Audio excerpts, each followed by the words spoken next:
Hi everyone and welcome to SWPL My Story, and today we are joined by Montrose's Jade McLaren. How are you, Jade? I'm alright, how are you?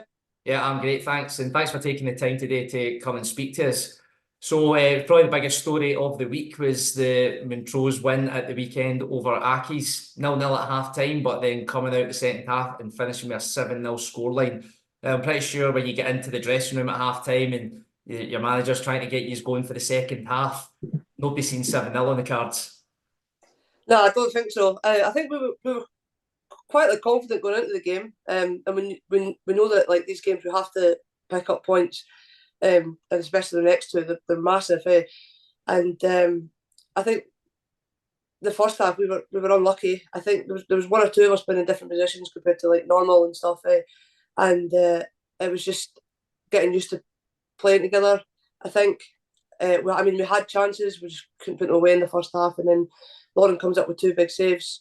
And I think again that spurs us on, and we went from there basically.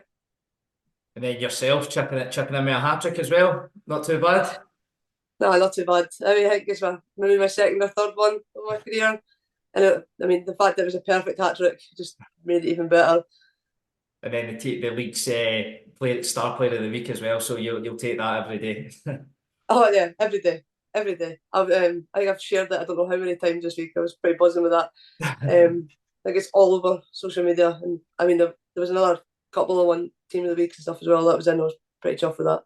Well, brilliant. It's good. It's good for you to get that, to get noticed and to get that credibility as well from the outside too.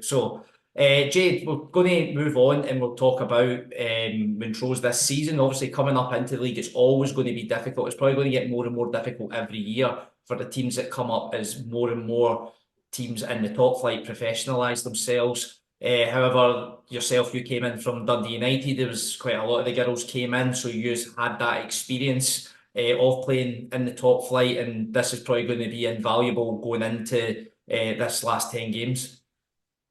Yeah, I think when I had the choice to sign for United, to which I didn't leave United for money, I put in there.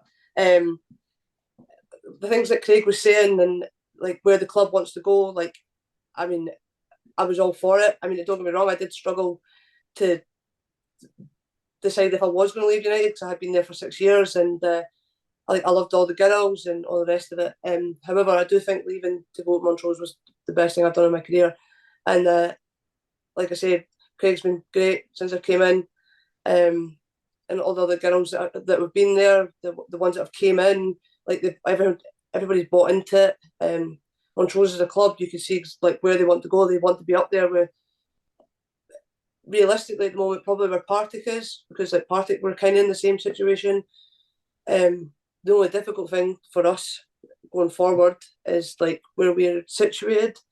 So like realistically, you've only got the choice of Aberdeen or like Dundee United for players, and I think going forward, if people can see what Montrose want to do, how we want to play, like we'll attract girls. And like you said, being in the top flight last season, it is difficult against the full-time teams.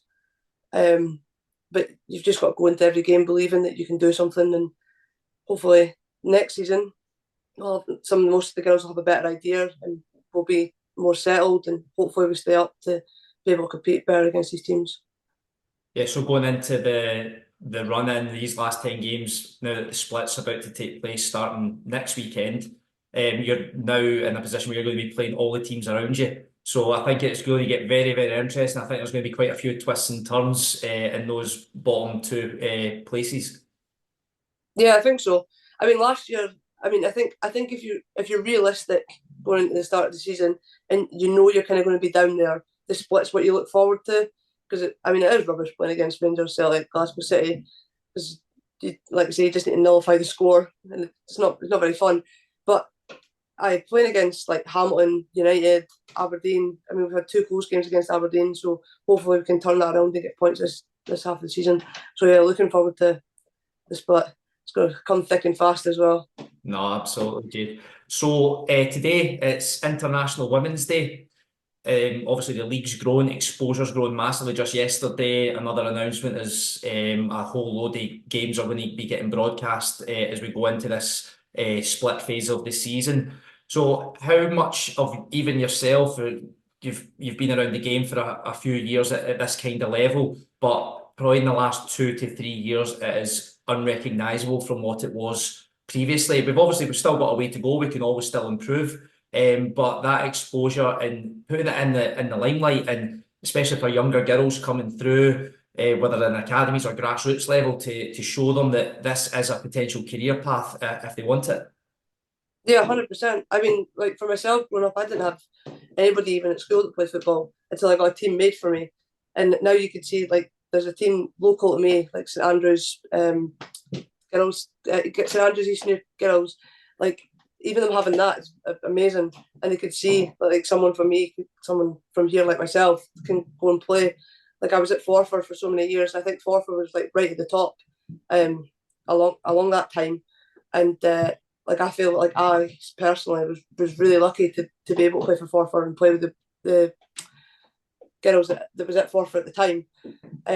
So yeah, I think it's massive for girls and younger kids, even younger boys, can see that you can still play football at that age, and there is somewhere to go. And even the games that have just been televised, they should televise more bottom six games. However, I think the game is growing that way, and I think in a couple of years' time, like you'll see even a bigger difference because it's changed drastically over the last couple of years. No, definitely, it's all for the better, and there's so many people that we're all pulling in the same direction, but just maybe a little bit more joined up thinking to really get that exposure and try and get the game to where we all want it to be is definitely on the cards, I think. Yeah, I think so. Especially, like, I mean, you can see what's happened down in England off the back of the Euros and stuff. And I don't think the Scotland women's team are too far away either. So hopefully they can start picking up, and the game can go from there as well. No, that's brilliant, Jade. And thanks so much for joining us today. And I wish you all the very best for the rest of the season. We'll be keeping a keen eye on all the goings on in that bottom half of the table. Yeah, yeah. I hope everybody keeps watching. I hope more people come to Links Park as well, because it's a cracking place to come. No, absolutely. We'll make ourselves along and come and watch these in the flesh one week. Aye, well, you should. It's good fun. There's the Magnificent Seven, and they're brilliant. They're so loud. It's great. Brilliant, Jade. Thanks very much again. And thanks everyone for joining us on SWPL.